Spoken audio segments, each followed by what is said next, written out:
Welcome back to the Iron Insight. I'm your host, Bryn Welds, and today we're missing Andrew from Southern Leatherworks. He just left, unfortunately, but I'm joined by a great guest, Mr. WeldsByZen. How you doing, good sir? What's up, Brandon? Thanks for having me. So I appreciate it so much. Yes, sir. So you're based in Arizona, right? Yes, sir. I work for a company called Porterbuilt. They do lowriders, slam trucks, and we're out here in Arizona. A lot of jobs I've worked.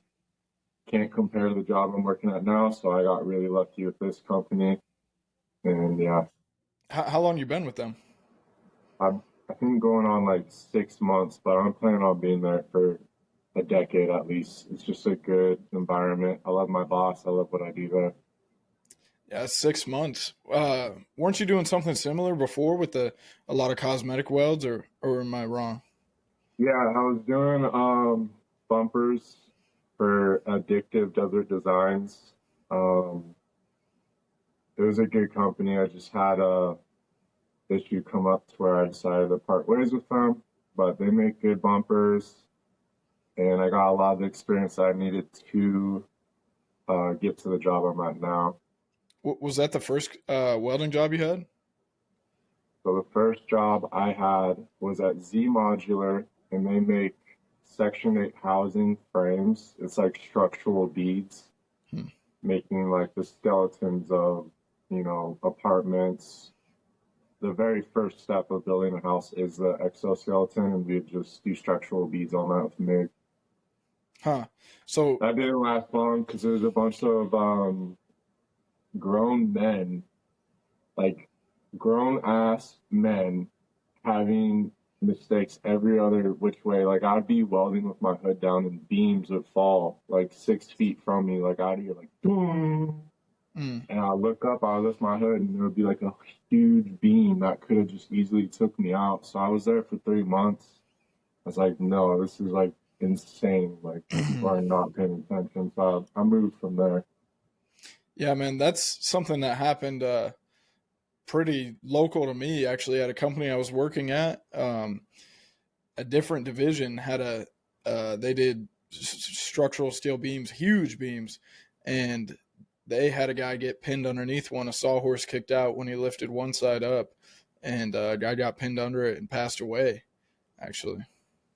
They would try to hide that too. They'll try to hide your death. If you're at a bad company, especially if underwater welding, you hear about the company like trying to brush that under the carpet like it was the welder's fault.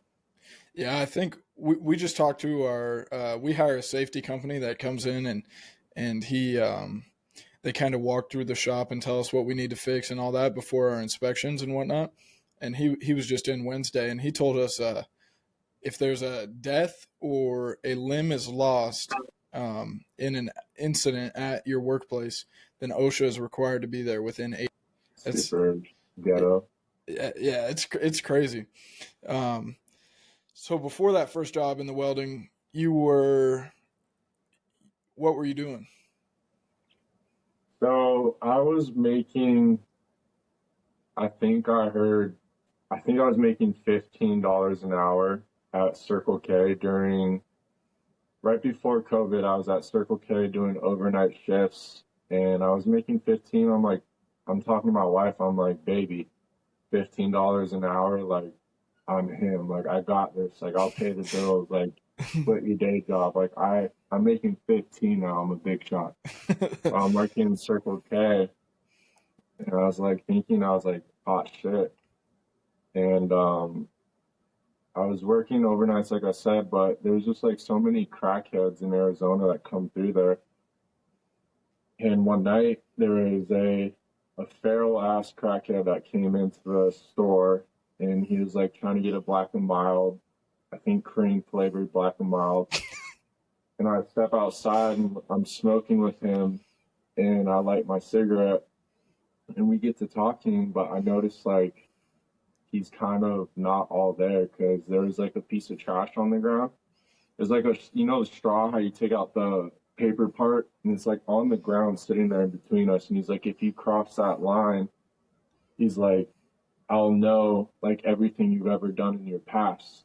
because I'm Jesus Christ. I feel everything inside of me telling me right now that you've done something in your past. And he's like, who's your mom? Who's your dad? I'm like, who's mom? What? And he's like asking, he's not making sense. And he's like, he's being feral, bro. Like, total crackhead. He's like, yeah, fucking, I know everything about you, blah, blah, blah. And I was like, what the? So I'm smoking my cigarette and I got it all on footage. This guy ends up pulling out his gun, talking about, like, I'm Jesus Christ and shit. And I'm like, freaking out. And he pulls out his gun. I got it all on footage and I still have the footage. I ended up, like, running inside, like, locking myself in, calling the cops. I'm like, yeah, basically, I talked to my wife. I'm like, basically, we need to find something else. Like, I know we're making so much money right now, 15 an hour, but like, I gotta find something else. So we go on YouTube and we look up 5 most paid jobs without college. I think like number 4 was welding. And so I'm like, okay, welding, blah, blah, blah. So we Google welding schools near us. And the one near us in Phoenix was RSI. So I go to RSI in person. I'm like, hey, I think I'm ready for something else. They gave me a tour, blah, blah, blah. I started doing welding school there. And yeah, so I started welding. And I think halfway in between school, I got my first welding job. And I got bumped up to 20 an hour while being a welding student. And the thing about welding school that turns people off is that it's usually $20,000 for the whole program. 7 months of learning TIG, stick, and MIG. You're paying $20,000. And it turned me off too, but I had nothing else worth doing, so I did it. The cool thing that I learned after graduating is you can do it in monthly payments, and you don't have to make your first payment until 6 months after you graduate school. And my minimum payment is $75. So 6 months after you graduate, you make your first payment of, $75. That's super affordable because now you're making $20 an hour as a welding student. And that's how it's affordable. That's how I can like make sense of it. And I've just been making small payments on this. And I have the welding specialist cert out of school. I'm getting welding jobs. I'm getting better. I'm going up in pay. And that's how I got my in welding. Ever since the Circle K incident, I started welding, and now I've just been going up in jobs and better pay, better pay. The better you are, the better your pay, which is a cool thing about welding. It's cool that you can go into any interview and it's not so much about your personality or what you look like. Like, obviously, I have tattoos all over me. I've seen a lot of like face tattoos go in and out of welding school.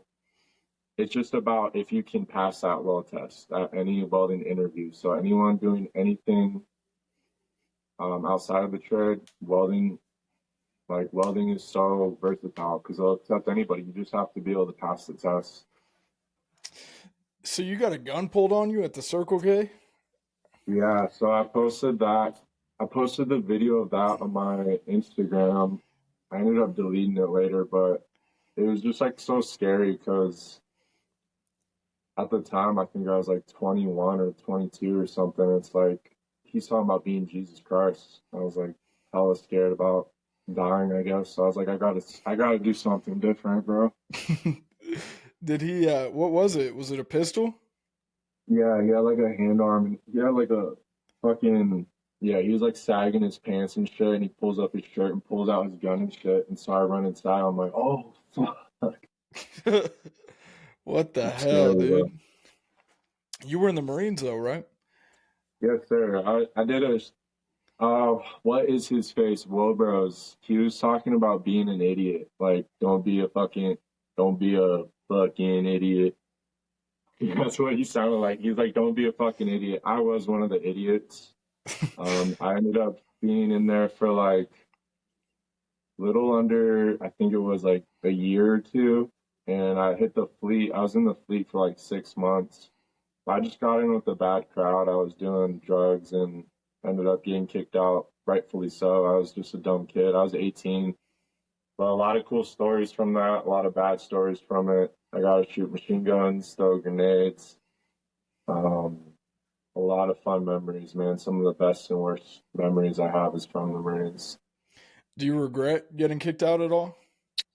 I used to a bunch, man. I used to think like, oh, my family is disappointed, like I'm just a disappointment. But at the end of the day, I was 18 and I was being an idiot. And what I gained from the Marine Corps exceeds all of my regret. Just the work ethic, the mind over matter, and the people I met in there. Would you recommend it to somebody in a similar circumstance as you that was didn't have Yes, sir. like Yes, sir. I would recommend military to anybody. I would just say, please don't go in the infantry. It's really not once you commit to infantry, you're going to be doing that for, my contract was 4 years. And you're going to be doing infantry. And then once your contract's up and you hit the civvy, there's no jobs that need infantry. Like you have no actual real world skills. But if you go into the military, not only are you going to get the benefits of housing, if you get married, you get a free house off base. And I've seen 2-story houses of my buddies not paying a dime for because it's free. You get free college. You get you have military on your resume, so that will help you get any job you need. If you're young, I mean, just join the military, just for the experience, just to travel, just to shoot some guns and get the benefits. so you got into welding like a little bit before COVID, you said, or after? Yeah, so I was in school right when COVID hit. And a fun fact, I don't even think I should be saying this, but during COVID, when I was in school, nobody knew what they were doing. We didn't know if we were getting shut down. So it was kind of handled like every day was something different. I actually didn't learn MIG at welding school. I spent 3 days teaching myself MIG because there was a mix up in classes, a mix up in whatever. It was COVID, so everything was confusing. And no one actually taught me MIG. I just kind of picked it up. And because I knew how to stick and TIG, I applied it to MIG and I just kind of got it. You could call it easy. Doing stringers on MIG is super easy. So I took that and I ran with it, got my first job. And then, like I said, at ADD, doing those bumpers, I learned how to MIG like TIG. And I thought I was super good at that too. But dude, like I look back a year from now and look at my MIG like TIG beats, and it's like dog ass, like terrible welds. And there's so much progress I made from then and there, from the people I've met and the experience I've gotten. But I had little to no experience in MIG, and I got a good paying job off of it, which is one of the huge benefits of welding school. Yeah, what did you mean when you said you texted me and you said you know nothing about welding? That's hilarious. I'm so glad you asked that. So I me and my brother used to play video games a lot, and I would do this one shot in hockey. I would just there's like a 3 button tap, and every single time I'd get it in his goal, and he would just get mad, bro. He's like, "How are you doing that?" Blah blah blah. And I learned from that I'm super competitive. Like I'm just gonna focus on like beating him. And I took that with the rest of my life. Like in everything I do, it's about learning that 3 shot thing in hockey, but in welding, in the Marines, like getting so filthy at something and just being competitive about it is my only focus. I couldn't tell you what gauge steel or what schedule the pipe is. I couldn't tell you like the different gases and what the difference is in arc length. I'm not a scientist. Like I'm not book smart. I'm a dumb grunt. So I'm more like skill, like hands on. Like, bro, me and you could hang out and lay beads all day, but as soon as you ask me about like how I did it or what the science was behind it, I'm question like I don't know. What huh. Do you ever feel like I mean, I don't know, do you ever feel like well, okay, let me see. So when you first started at that structural steel job, that was probably some like you were probably running hot stringers, right? That wasn't MIG like TIG? No, it was just stringers. Yeah, it was all uphill stringers. It was just stringers all day long. Yeah, and you like the cosmetic side more, right? Yeah, I mean, after the incident of beams falling over and it being dangerous to be there, leaving that place, I didn't realize then, but I know now is the best blessing I could have had happen because I fell in love with MIG like TIG. It's completely different style. I thought I was killing it at ADD with my MIG like TIG, and then I learned like six new things going to the next job that I never knew. And it's just one of those things that like you think you're good until someone better than you comes along and shows you their beats, which has happened to me every single day. It's like I'm seeing these other guys MIG like I fell in love with MIG like TIG. It's so addicting. It's a lifestyle. I breathe, eat MIG like TIG. Like I love doing it. I can't see myself switching. I'm getting into TIG right now, but whenever there's a thing I can MIG like TIG on my table, I'm more happy about that than I am about TIG. It's a passion. And that's with the 030 wire, right? Yes, sir. Yeah. And then with the TIG, you guys pulse, right? So I I Yeah, with the I know you said you don't know much about the science, but do you know what the pulses per second that you guys run is? it's all with the foot pedal. So we would run the same amperage with almost everything we do, and you kind of just control your heat and your tempo with your foot. It's all foot pedal, just a repetition of your foot pedal. So you're manually pulsing it? Yes, sir. Oh, dang. Huh. Yeah, I see like you and Mig Slayer DB, and I'm like, man, that is some consistent ass TIG. Even with the He MIG. was one of the reasons I got into MIG like TIG. I remember watching his stuff, and he's based out of Arizona. So I was watching his stuff, super looked up to him, and one of the huge reasons why I got into it. So he's a great guy. Do you know a guy named Camden Mills? Yes, I do. Yeah, and he's working on walking his cup right now, right? I believe so, but Yeah, he's in Arizona too, right? yeah. A lot of Arizona welders. My controversial opinion is I think that the best welders in America are in Arizona, not including stick. I think that Arizona has the filthiest welders. I won't even include myself in that list compared to these other guys, but we have so many good welders. It's ridiculous. We're like the capital of like fab tech, fab shop skilled welders. We got a competition here. We're calling everybody out. Everybody duet Mr. WeldsByZen and hate on his shit. No, I'm playing. That already happened. Yeah, that is true. A lot of people dislike the MIG like TIG style for some reason. They like to hate on it. It's the lack of penetration. It's not what you would use for building like buildings, structural beads. MIG TIG is for the automotive. It's a cosmetic weld.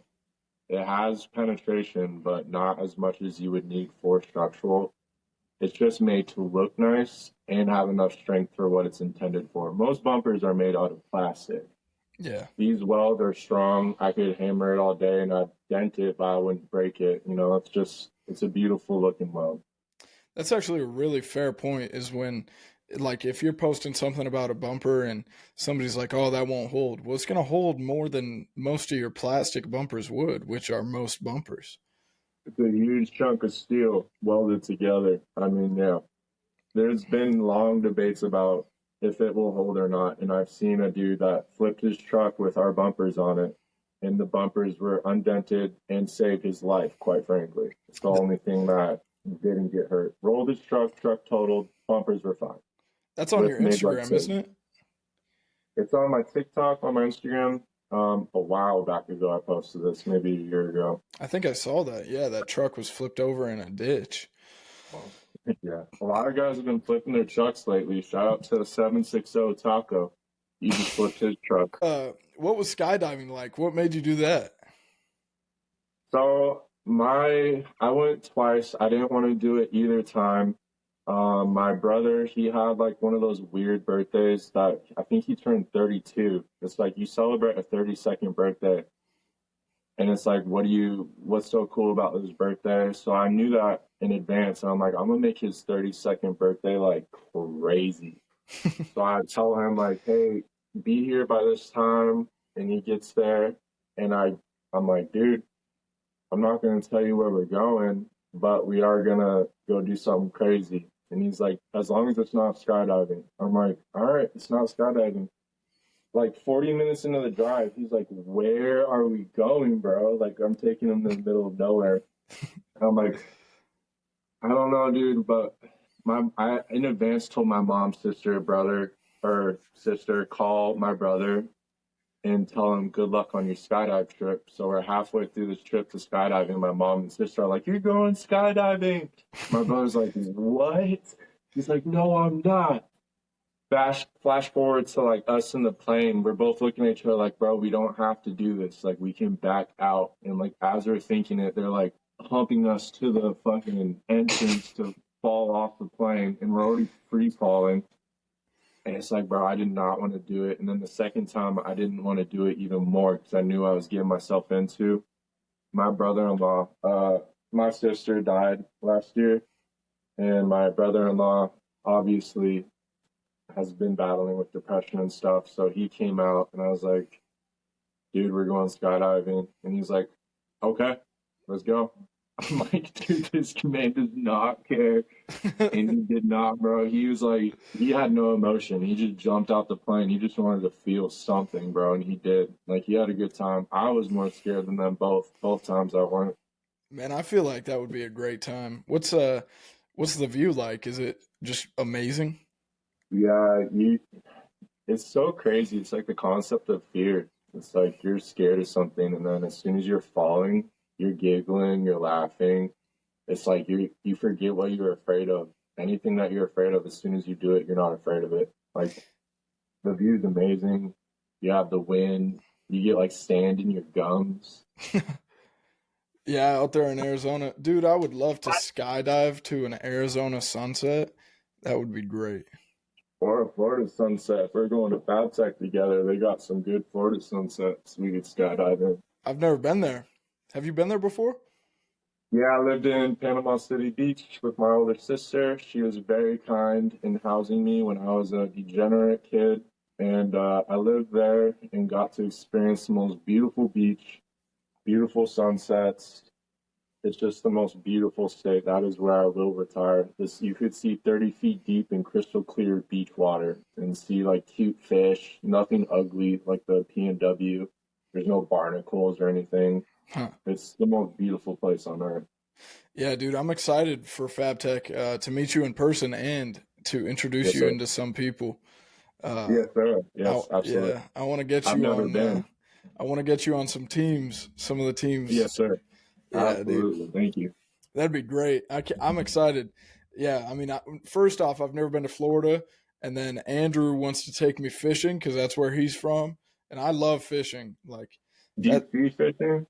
I think I don't know. I know he's got a mud boat, and he's always posting videos just like going through the Everglades and whatnot, and just in the swamp. He's kind of like the Florida man. Like Andrew is the Florida man. But he's in Kentucky right now, or Nebraska right now. So yeah, he just left my house right now, and then he's going back down to Florida on Wednesday, and he'll live there for a couple years while his fiance finishes college down there, and then he's also gonna get married down there, and then he'll come back up here and do a wedding up here for her family and all his friends and whatnot, and then they said they'll decide where they want to live once she's out of college and once they're married. Are you stuck on Nebraska? Or are you looking elsewhere? Is that home to you? Yeah, I think I'm stuck on Nebraska. You can always go visit somewhere else, but every time I leave, there's nothing there's nothing like home to me. All my family's here. I was born here. My friends are here. I know all my fishing spots.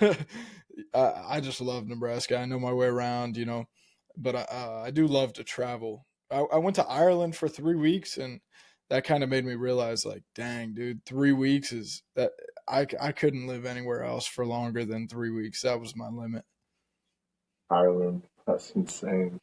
I was gonna move to Hutchinson, Kansas. I did a weld test down there at this place they build drag cars, and but it fell through, unfortunately. Kansas, they have really good welder pay. Yeah, Kansas is pretty good. I know a couple guys down there. Bob Moffitt, if you know Bob Moffitt, he lives down there.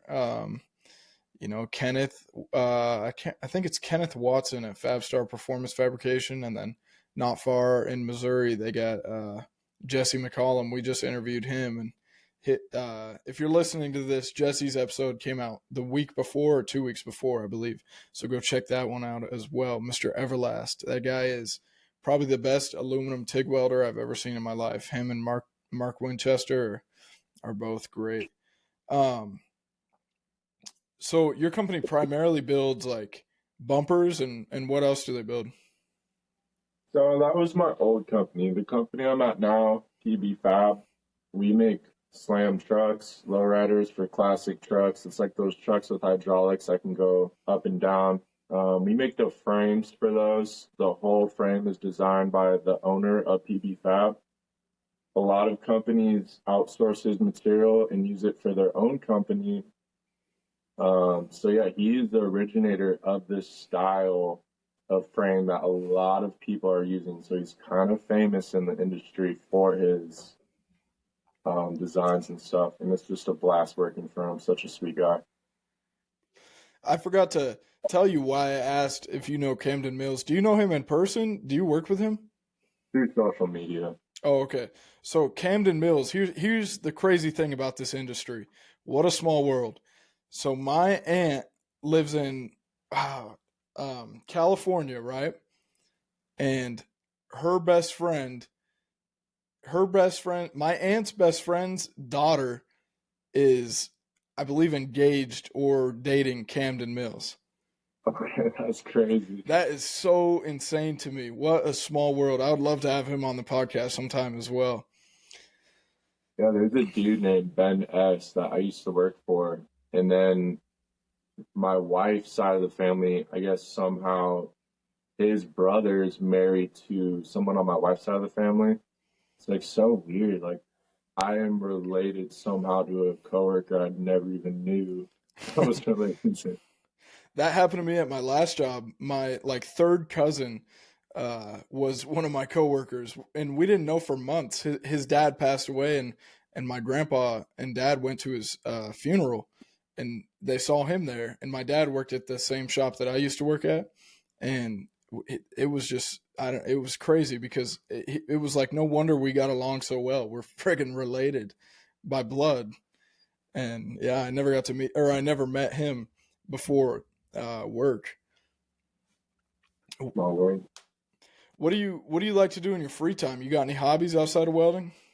Yes, sir. So me and my older brother, we play PUBG. It's literally what I love doing most. When I have nothing else to do and I'm sitting home, I get on with my brother Sam and we just play PUBG. We got a clan right now, so if anyone's on PUBG listening to this, DM me your gamer tag so we can add you to the clan. To at WeldsByZen on WeldsByzen on all social media platforms. Yes, sir. PUBG. I played it a little bit. I played PUBG Mobile like when it first came out, and then I think I played it on my. No. Don't play that, bro. Play it on the gaming console. No, I played Yeah, it on my PUBG Mobile is so PS4 good. a little bit too. But What's that? I played it on my PS4 a little bit. Or wait, no, it wasn't on PS4, I don't think, when I played. It's not the same experience. If you're playing a mobile game compared to Xbox, it's not. Yeah, I don't know. I don't play any games anymore, but I used to play H1Z1 a lot. That's pretty similar. In your career so far or in life, who would you credit a lot of your success to? A couple mentors that you've had that have helped you along the way. That's a great question. My welding instructors, Mario, Larison, and Elliot, thank you so much for all the attention you've given me. I wouldn't be here without you guys. Kane Kid on Instagram, I want to be like him. Like he is him, kid that tigs. Like I want to be like you guys. So I appreciate you guys posting, and I think you guys are phenomenal. Yeah, Rush Kane, he's He's a genius when it comes to metallurgy, and I don't know. It like seeing him nerd out at FabTech in person about welding and all that. He's just something else. He's a genius. Him and Nate Bowman, the weld scientists. Soft welding as well. Who's that? So soft welding, he has his own clothing brand. Super cool clothes he makes, and he does it all, but mostly like walking the cup on pipe. It's SOC welding. Huh? Might be an underscore in between them, but yeah, he's also sick. Huh? What makes you such a humble guy? What keeps you so humble? How much time do you got? How much time can I explain this? I got all day. Okay, I was an atheist for a long time, and then my sister got hit by a drunk driver, and her two little kids were in the car. My sister passed away. She died. She was just about to turn 40, and the two little girls, she suffered a broken arm, and my other little niece, she had like a cut across her face, opening her face. That happened in Florida, so I went to Florida, and I'm an atheist, and I'm going to the spot that my sister died, and I remember just cussing at the sky at God, like the most grotesque things you could say to anyone I said to God. I said, like, you're pathetic, you're a B word, like, I can't even believe, like, I believed you, you're a joke, can't believe you let my sister die. If you're even real, like, why is there bad stuff like this happening? Called him a pussy, like, just fucking screaming at the sky at God, like, I'm pissed, my sister's gone, and you couldn't stop it, blah, blah, blah. And my wife was also an atheist and was in the car watching me walk this weird path on the freeway, screaming at God at where my sister just took her last breath. And I stopped after this 5-minute rampage. I was probably drunk as well. Just closed my eyes and I put my hands up and I'm like, I can't believe you did this. Like, you're not real to me, blah, blah, blah. Like, show me you're real or else I forget about it. Like, you're pathetic. And I opened my eyes. And right as I look down, the first thing I see right by my feet is my sister's glasses. This is a crime scene that just got thrown by police. Every firefighter came through there.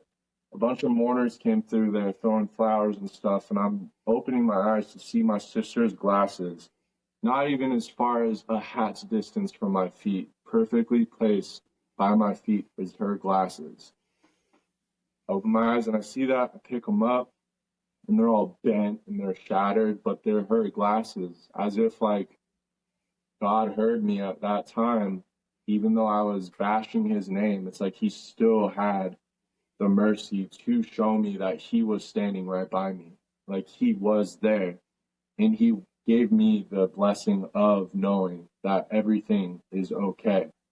My sister's glasses are right there from that day forward. I'm like, you know what?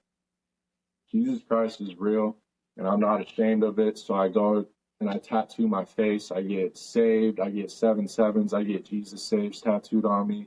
From that day forward, I'll never not believe in Jesus Christ, and I believe in treating everyone the same. And you can call it humble or just being humbled by our Creator. Like, I believe love is the answer to everything and to treat everyone the same. I failed, even recently last week, I failed at being a loving person. I freaked out on my coworker.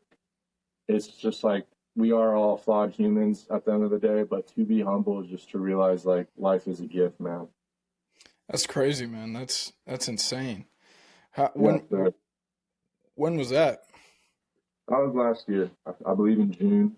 Last year? It's crazy. My brother-in-law, on Facebook, my sister went to Florida without him, and my brother-in-law Facebook her and was like, hey, come home, like, we miss you. And my sister messaged him, and she was like, never. Like, I'm never coming home. This place is beautiful. And she never came home. Hmm. It's like weird foreshadowing, but the whole experience altered my life to believe in Jesus Christ, believe that, there is purpose in life. So I'm grateful in a weird way. What a crazy experience, man. Yes, That's sir. that's that's wild. And what are some of the challenges throughout your career that you think you've endured? You know, some of the Yeah, man. So I'm just more hands-on skill, focus on like actually doing the welding, don't know about the knowledge. So I get called an idiot a lot for not knowing basic welding, terminology. I don't fit in. And a part of being like super nice to everyone in the blue collar industry labels you as a retard. And so I am treated as like an idiot a lot.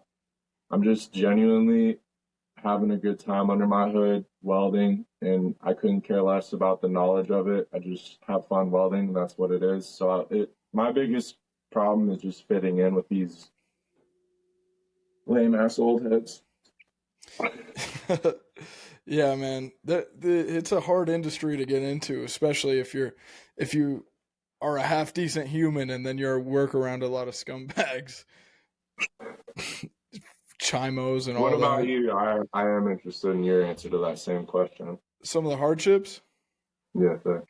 I think, a lot of the naysayers along the way. You know, when I first started posting, I was 16 years old, and I wasn't posting good welds because I wasn't good back then. I thought I was good, and that really humbled me. But um, it's kind of crazy to see grown men on the social media platforms on TikTok and whatnot in the comments section just shitting on a kid that's just getting into a trade, and then they want to complain about how there's no more kids getting into the trade. Well, no shit. If you treat them like that, there's no way. Who would want to do that, And who wants to fucking work around a bunch of sex offenders and all that? And That's it. Yep. That's a huge problem. Sex offenders. I didn't want to bring that up. no, dude, you can bring up anything on this show. We just talked Yeah. about it on the last episode as well. I mean, yeah, there's a lot of sex offenders, chimos, and uh, shit out there in the industry. I'm lucky enough that I found a company where they're a little more strict with their hiring. Obviously, they're equal opportunity employers, but they're it's a lot more. It's a lot better than the last shop I worked at. I'll just say that when it comes to hiring good people based on their character as well. It was like that in the Marines too. So I'm just kind of understanding as I mature that it's a human problem, not a job problem. It's not welding. It's not anything specific. Blue collar more so. It's just trying to fit in, being a nice guy or trying to be, nice to people. You stand out. That's the huge problem. Yeah, it's a it's definitely a problem. There's a lot of attitude. I mean, for me, it's like, dude, I don't care if you're having problems at home. Just leave it at the door. Come to work, get your hours in, and then deal with it when you get home. Don't fucking snap on me because I had nothing to do with it. So I don't know what's going on with you, but I don't care what the hell happened to you. Just leave it at the door. You know, Keep your hood down. Just work. It pays your bills. right, Leave all that drama aside. right. We're just all out here trying to make a dollar. And speaking of naysayers, do they ever get to you in your comments and all that? No, sir. So I went semi-viral on my Circle K account. I was posting, I think I even posted the gun video, but I was just posting random stuff at Circle K and I got pretty viral on there. And there'd be so much hate and I would respond to it. Like I would do it at the video and like try to like defend myself and respond to it. And then I would get hate on that video and the hate comments would get more hate comments. And so I kind of deleted that account, went into a welding social media space, got popular on there, and I get hate I'm watching, like, I'm trying to show my wife something on my phone, and, like, hate comments would come on, like, ridiculous, like, trash ass wells, like, kill yourself, like, terrible stuff. And it's like, I'm trying to, notifications all the time. Don't respond to it. It's a problem with them, not with you. At the end of the day, I have fun at my job and I post the aftermath of what I do, and that's it. Anyone else with I don't need commentary. Anyone else with hate, like, it doesn't make sense to me because I'm having a good time. Right. And at the end of the day, they're just boosting your post by commenting and all that. Yeah, that's true. And they're sitting there. I like to imagine them sitting there fuming at my post. Just my post ruined their day for no reason. I think they're just trying to be hilarious. They just want like to feel, I don't know, something. Yeah, or justify themselves or maybe their welds. I don't know. I don't care. It's not my fault their life's miserable. You know what I mean? Having fun, man. That's all it is. Posting my work and having fun at work. I'm winning. Yes, sir. We got 40 minutes of a good podcast. I think it's time to wrap it up. And here's one thing that you already know because, you know, we this is our second time filming this. So I appreciate you coming back on and doing this because I really did want you as a guest. So, one question that we ask everybody: what is your favorite genre of music to listen to while you work or weld? Yes, sir. My genre is like not even a genre. It's like super niche. Not a lot of people could get into it. But I listen to it on repeat. It's just one song throughout the day on repeat. I've been listening to it about 3 years now. It's Walter White, I Am the Danger. I Am the One Who Knocks. And I listen to that on repeat every single day. Really? Yes, sir. The same song over and over? It's more of him just saying that over and over again. It's not even actually a song. Huh. All right. Well, I appreciate you coming on, Mr. Zen. You can find him on all social medias at WeldsByZen, WeldsByzen. And if you're looking for an Everlast welder, go ahead and check out the show notes, order through that link, and you get an upgraded foot pedal and TIG torch, the Nova package, worth $100 in value, free of additional charge, free shipping, 5-year warranties, all that good stuff. Edge welding cups, code BRINWELDS15 through that link in the show notes. And we'll have all of Welds by Zen social media links in the show notes. Go ahead and leave a 5-star review on Apple Podcasts or Spotify, please. And we'll see you in the next episode. Thank you.